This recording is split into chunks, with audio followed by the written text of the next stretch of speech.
Et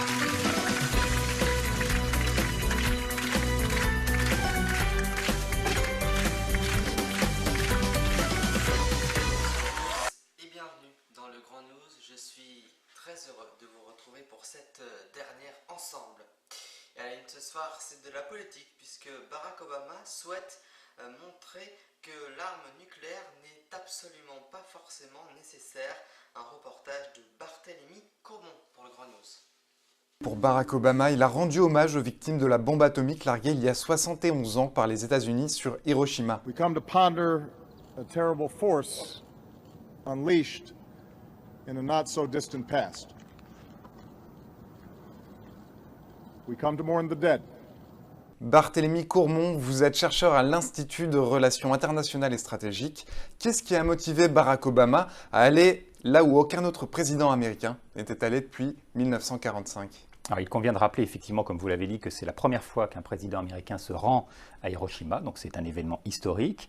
Rappelons aussi, puisque c'est important, qu'il a fallu attendre 30 ans pour qu'un président américain en exercice se rende au Japon. C'était Gerald Ford, au milieu des années 70, qui le premier a fait un déplacement. Et donc on est dans une temporalité qui est, je dirais, à peu près logique, à peu près respectée. On ne pouvait pas s'attendre à avoir trop rapidement un président américain se rendant sur un lieu aussi symbolique et aussi, à certains égards, clivant que Hiroshima. Donc je dirais que le timing est plutôt bon.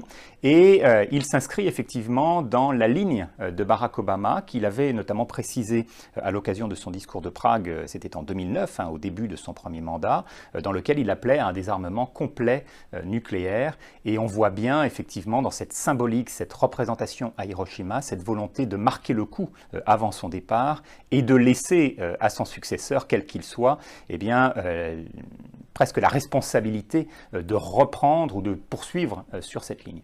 Donc la dénucléarisation était vraiment au centre de son discours. En même temps, il a aussi mêlé un recueillement, un hommage aux victimes d'Hiroshima.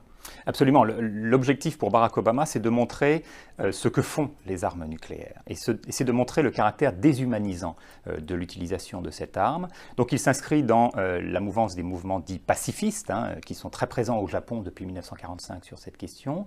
Et il n'est pas question, évidemment, de repentance, il n'est pas question de s'excuser. La Maison-Blanche avait été très claire sur ce point.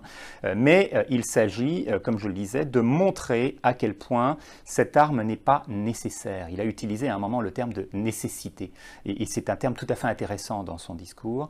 On peut se passer des armes nucléaires, nous n'en avons pas besoin pour remporter des conflits. Et en ce sens, eh bien, il marque véritablement l'histoire et il appelle l'ensemble de la communauté internationale à faire en sorte que ces armes disparaissent. Alors le fait qu'il n'y ait pas d'excuses de la part de la Maison-Blanche, c'est un fait important. Est-ce que ça pose problème pour les Japonais ? Alors justement, les Japonais ne souhaitaient pas que le président américain fasse des excuses parce que c'est un sujet qui continue de faire débat au Japon depuis 70 ans entre les milieux nationalistes d'un côté et les milieux pacifistes de l'autre. On peut dire d'une certaine manière que l'après-guerre n'est pas terminée au Japon. Il y a encore des clivages très profonds sur le sens à donner à ce conflit, la responsabilité du Japon, les crimes de guerre de l'armée japonaise. Et tout cela se retrouve un petit peu dans cette déclaration de Barack Obama. Soyons clairs, si Obama venait faire des excuses, ce qui au passage aurait été problématique aux États-Unis, sur l'utilisation de la bombe à Hiroshima, le Premier ministre japonais aurait été à son tour invité, voire obligé, d'aller s'excuser sur l'agression de Pearl Harbor, mais aussi et surtout tous les crimes de guerre commis en Asie, donc ça veut dire des excuses en Chine, en Corée, à Taïwan, en Asie du Sud-Est, enfin bref, on ouvrait véritablement une nouvelle ère. Le Japon n'est pas prêt à aller dans cette direction. Barack Obama a dit dans son discours quelque chose de très important. Il a rappelé la force de la relation entre le Japon et les États-Unis. Il a dit que d'anciens ennemis ne doivent pas être seulement partenaires, ils doivent aussi être meilleurs amis. Ça, c'est intéressant de voir que c'est une victoire diplomatique pour le Japon. Je crois même que c'est le moment fort de la déclaration de Barack Obama. C'est effectivement une victoire pour le Japon qui réaffirme son lien stratégique très étroit avec les États-Unis. Et le Japon estime en avoir besoin. Il y a une perception avérée ou un petit peu fantasmée d'une menace chinoise. Donc on a besoin du soutien très fort stratégique des États-Unis. Et puis dans le même temps, effectivement, c'est une déclaration forte puisqu'on retrouve là un petit peu la ligne de Barack Obama qui a été éprouvée il y a quelques jours avec la levée de l'embargo sur les ventes d'armes au Vietnam, hein, donc geste très symbolique, historique également, la réconciliation ou le rétablissement de relations diplomatiques avec Cuba, et puis un petit peu plus loin, ce fameux accord nucléaire avec l'Iran. Donc les anciens adversaires, et parfois très marqués, enfin il s'agit là de pays qui ont été en guerre pour la plupart avec les États-Unis, eh bien sont perçus par Barack Obama comme de potentiels partenaires avec lesquels on va pouvoir travailler. Et donc il y a une vraie cohérence dans cette visite. Barthélémy Courmont, merci. Pour en savoir plus sur ces questions, rendez-vous dans les pages du Monde ou sur lemonde.fr. Bonne lecture. Le régime mauritanien est un régime raciste et esclavagiste. L'analyse de Bilal Saden pour le Grand News. Et pourtant, c'est une réalité pour des milliers de personnes en Mauritanie. Dans ce pays, l'esclavage est officiellement interdit. Il est même considéré comme un crime contre l'humanité depuis 2015. Mais d'après des ONG, il y aurait au moins 150 000 personnes réduites en esclavage. C'est 4% de la population totale. Sur place, des organisations se battent pour mettre fin à la pratique, comme l'IRA, l'initiative pour la résurgence du mouvement abolitionniste dont le président et le vice-président viennent d'être libérés après 16 mois de prison. Bonjour Bilal Sidney, vous êtes porte-parole de l'IRA France. Bonjour. Alors, expliquez-nous, qu'est-ce qu'être esclave aujourd'hui en Mauritanie? Qui est concerné et quelles sont les pratiques esclavagistes? L'esclavage le plus répandu, c'est l'esclavage domestique. Des gens qui n'ont aucun contact avec leurs parents, ils le font travailler sans salaire, il n'y a pas de repos, il n'y a pas de soins. Et il y a aussi ce qu'on appelle l'esclavage sexuel, des femmes qui sont violées par le maître et dont l'autorité est considérée comme naturelle, c'est la norme, c'est sa propriété. Donc, il peut la violer quand il veut. Il y a des esclaves, des autochtones, des esclaves, plus précisément des Haratins, qui cultivaient des terres depuis des générations, mais ils n'ont aucune chance d'être propriétaires universitaires. Parfois, il arrive que le maître vient, il récupère toute la récolte et il part. Ils font un double travail, un pour le maître et un pour eux. Donc, l'État mauritanien, malgré ces lois qu'il a votées en 2007, pour pénaliser l'esclavage, même en crime, c'est juste des lois qui ne partent pas à l'essentiel. Mais pourtant, Voilà. vous venez de le dire, hein, il y a des lois qui ont été votées, il y a même des tribunaux spéciaux qui ont été mis sur place pour juger les esclavagistes. Il y a même une journée, le 6 mars, une journée nationale dédiée à la lutte contre l'esclavage. Il y a quand même une volonté politique d'éradiquer l'esclavage en Mauritanie. Je ne crois pas. Je crois que c'est une manière de tromper l'opinion internationale, puisque la Mauritanie ratifie et Mauritanie est signataire de toutes les conventions imaginées des droits de l'homme, mais elle ne respecte aucune convention. Elles font ça pour donner une image qui ne correspond pas à la réalité de la Mauritanie. Mais qu'est-ce que vous réclamez, vous, aujourd'hui? Parce qu'il y a même eu des condamnations. Récemment, le 16 mai, 2 personnes ont été condamnées à 5 ans de prison pour avoir mis en esclavage de jeunes femmes. Qu'est-ce que vous réclamez, vous, aujourd'hui, à l'IRA? Donc, on réclame que la justice soit indépendante de l'exécutif. Puisque toutefois, les grandes familles, quand ils ont des esclaves, une fois même, quand on les attrape en flagrant délit, c'est-à-dire que des gens qui pratiquent l'esclavage, ils le prennent par la main gauche et ils sont libérés par la main droite. Donc, vous voulez dire que les lois ne sont pas appliquées? Non, voilà, ils ne sont pas du tout appliqués. Et comment est-ce que vous, au quotidien, comment est-ce que l'IRA milite contre l'esclavage? Voilà, tu sais que l'Iran n'est pas reconnu en Mauritanie. Donc, ça rend un peu sa tâche un peu délicate. Mais quand même, ils arrivent à sensibiliser porte à porte pour vraiment porter le message vers ces esclaves. Pour leur dire que vous avez le droit d'être libre comme tout le monde. Il y a une autre vie pour vous. Vous ne devrez pas rester soumis. Est-ce que votre message est entendu par ceux qui vivent dans des conditions d'esclaves? Est-ce que vous avez réussi à faire libérer L'IRA essaye, malgré toutes les menaces, malgré toutes les incarcérations, à faire passer son message. À dire qu'il est temps vraiment que ça s'arrête. Il est temps vraiment que ces gens retrouvent la liberté. Ils sont discriminés, tu ne les vois pas dans les sphères de l'État. Il y a quand même des Noirs dans le Non, gouvernement il y a des mauritanien. Noirs, mais par rapport à la majorité. Il y a le ministre de la Défense, le ministre de la Santé ou de la Jeunesse. Quelques ministres, ça dit que le fait qu'il y ait des ministres ne veut rien dire, comparaison n'a pas raison, ne veut absolument rien dire. Ils ne peuvent rien faire au-delà du système. Le régime mauritanien dit que l'esclavage n'existe plus, mais que ce sont les séquelles qui subsistent. Est-ce que c'est plutôt un problème de mentalité plus qu'un problème de loi? Moi, je pense que c'est vraiment aberrant. Et ils criminalisent les crimes qu'eux-mêmes ils nient. Ils disent que ça n'existe pas. De l'autre côté, ils sont en train de faire des lois. Donc pourtant faire des lois et criminaliser quelque chose qui n'existe pas. Donc c'est vraiment contradictoire. Le régime mauritanien est-il un régime raciste? C'est un régime raciste, discriminatoire et esclavagiste. C'est ça le fondement du système en Mauritanie actuel. On a vu des milliers de personnes venir acclamer le président de l'IRA, Biram Dahabeid, à la sortie de prison. Il a promis de mener une lutte sans merci contre le régime du président Abdelaziz. Comment est-ce que l'IRA va poursuivre son combat en Mauritanie, sachant que l'organisation est interdite par les autorités? On ne peut pas céder au gouvernement. C'est des intimidations, c'est les prisons, mais la lutte continue. Il faut qu'ils continuent à faire leur travail. Il faut continuer la sensibilisation, continuer le travail jusqu'à ce que l'esclavage soit réellement aboli en Mauritanie. Merci Bilal Sidney d'avoir répondu à nos questions et puis retrouver en ligne d'autres articles consacrés à la Mauritanie. À bientôt. Merci. Tout de suite, j'ai le plaisir de recevoir Joseph Cabri pour sa dernière Presse People. Donc tout de suite, Presse People de Joseph Cabri. Générique. Go. Bonsoir Joseph Cabri, merci d'être avec nous. Bonsoir, Monsieur Gianardo. Vous avez passé une bonne semaine, j'espère. Hein? Oui, vous? Alors, ce soir, ça sera beaucoup du mercato télévision. Pour savoir tel vont aller. Alors, on va commencer d'abord par dire bonsoir aux auditrices et aux auditeurs. Déjà, ça serait une bonne chose.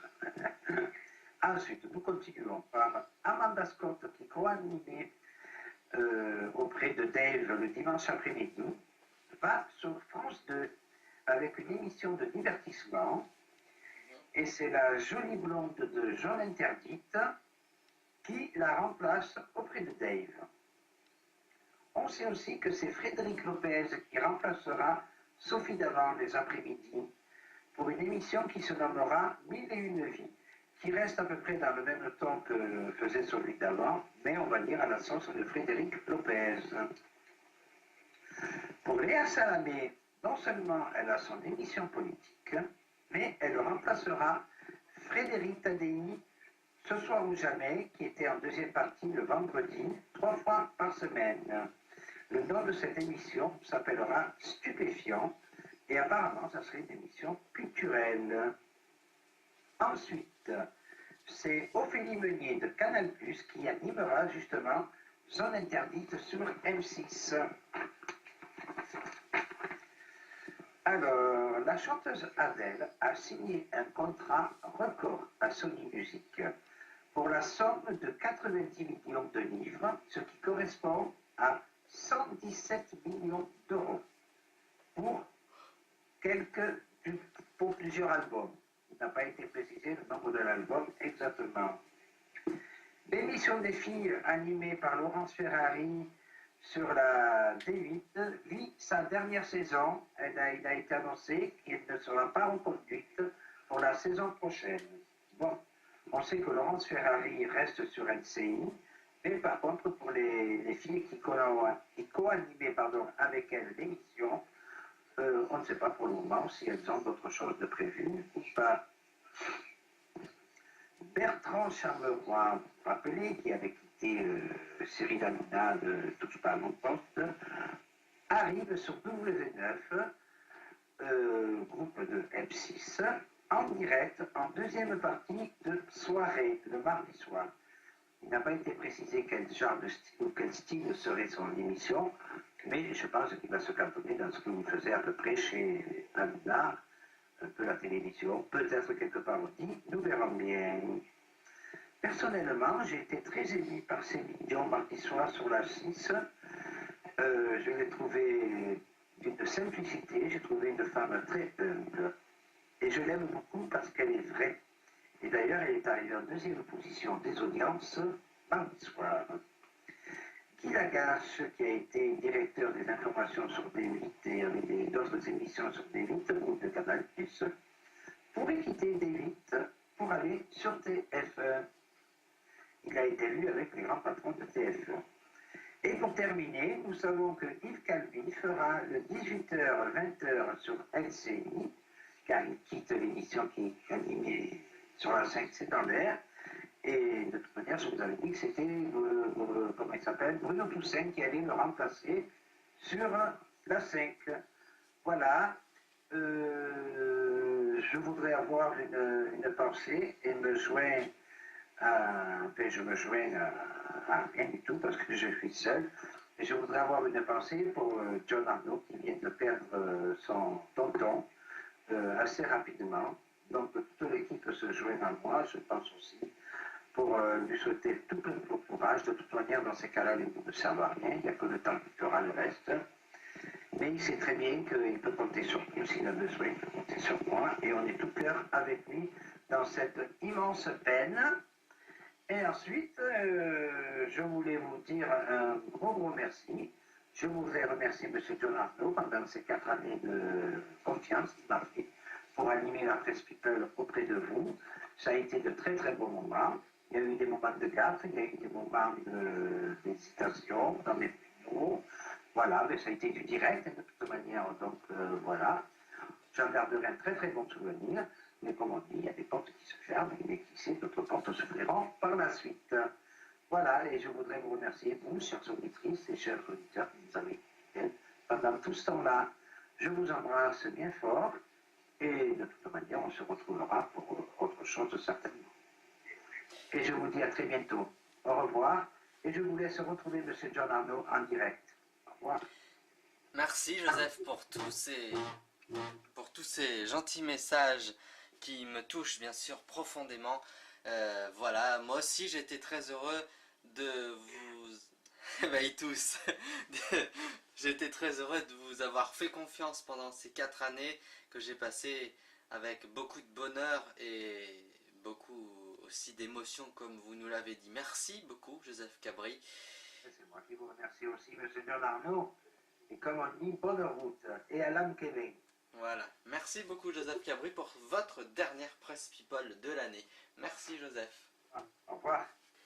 Voilà, c'est la fin de ce journal. C'est le moment aussi de vous dire au revoir et de vous remercier de votre fidélité pendant ces 4 ans maintenant. J'ai été très heureux et fier de vous animer le Grand News. Nous avions tissé ensemble un lien très fort et extrêmement précieux pour moi. Je ressens ce soir évidemment une immense nostalgie de devoir ne plus assumer la mission que l'on m'avait confiée il y a 4 ans auparavant. Je n'ai pu éviter ce qui arrive ce soir, et d'ailleurs Shakespeare avait écrit un jour ce qui ne peut être évité.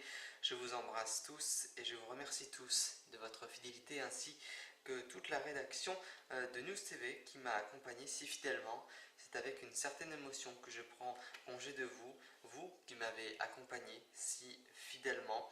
Merci aussi pour votre soutien de ces dernières semaines, notamment un clin d'œil au passage à Chloé Gaillard. Il y a un moment dans la vie où on peut choisir son destin, c'est ce que je fais ce soir, à jamais irrésolu. Et pour conclure, un immense merci à Joseph Cabri qui m'a fait confiance. Je suis sûr qu'on se reverra très vite, en tout cas je l'espère de tout cœur, dans le monde de l'audiovisuel. Je vous souhaite une très belle soirée et à bientôt peut-être. Merci, au revoir. Je rappelle les principaux titres: l'humoriste Jean-Louis Blaise qui partagea la scène avec Brel Dalida justement au Adamo et s'illustra dans plusieurs émissions de télévision française, incarnant notamment le cancre dans La Classe, et décédé lundi à Boulogne-Billancourt à l'âge de 85 ans, c'est ce qu'annonce sa famille. Et puis le comédien Jean Tompard, connu pour sa voix d'or, est mort hier à l'âge de 80 ans. Et bienvenue dans le Grand News, c'est votre magazine hebdomadaire, le Grand News. Nous attendons le plus, et c'est ce que nous aimons le plus, c'est tout de suite la presse people de notre ami Joseph Cabri.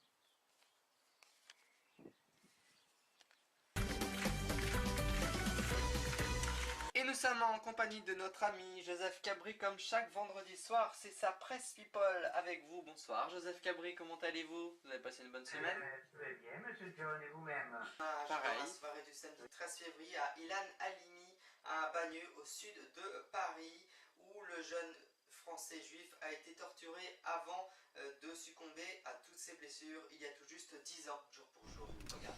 On connaît le Silicon Valley pour ses startups innovantes, ses milliardaires, ses belles histoires de réussite ou son soleil californien. On en connaît moins dans la face cachée, sa jungle à San José, où vivaient au moins 200 personnes cachées des regards sur les rives boisées de la Coyote Creek. Ce camp était considéré, dans le temps, comme le plus grand camp de sans-abri des États-Unis. Photo-images que vous pouvez retrouver sur le site internet donc des États-Unis. Cet engin spatial imposant est resté maître de l'univers, de l'orbite basse terrestre pendant près d'une décennie avant d'être supplanté par la Station Spatiale Internationale. Reportage et explication. Merci de l'avoir suivi. Je vous retrouve bien sûr demain à 20h15. Vous n'oublierez pas bien sûr la prochaine rediffusion du Gros News cette nuit à minuit et demi. À demain, enfin j'espère.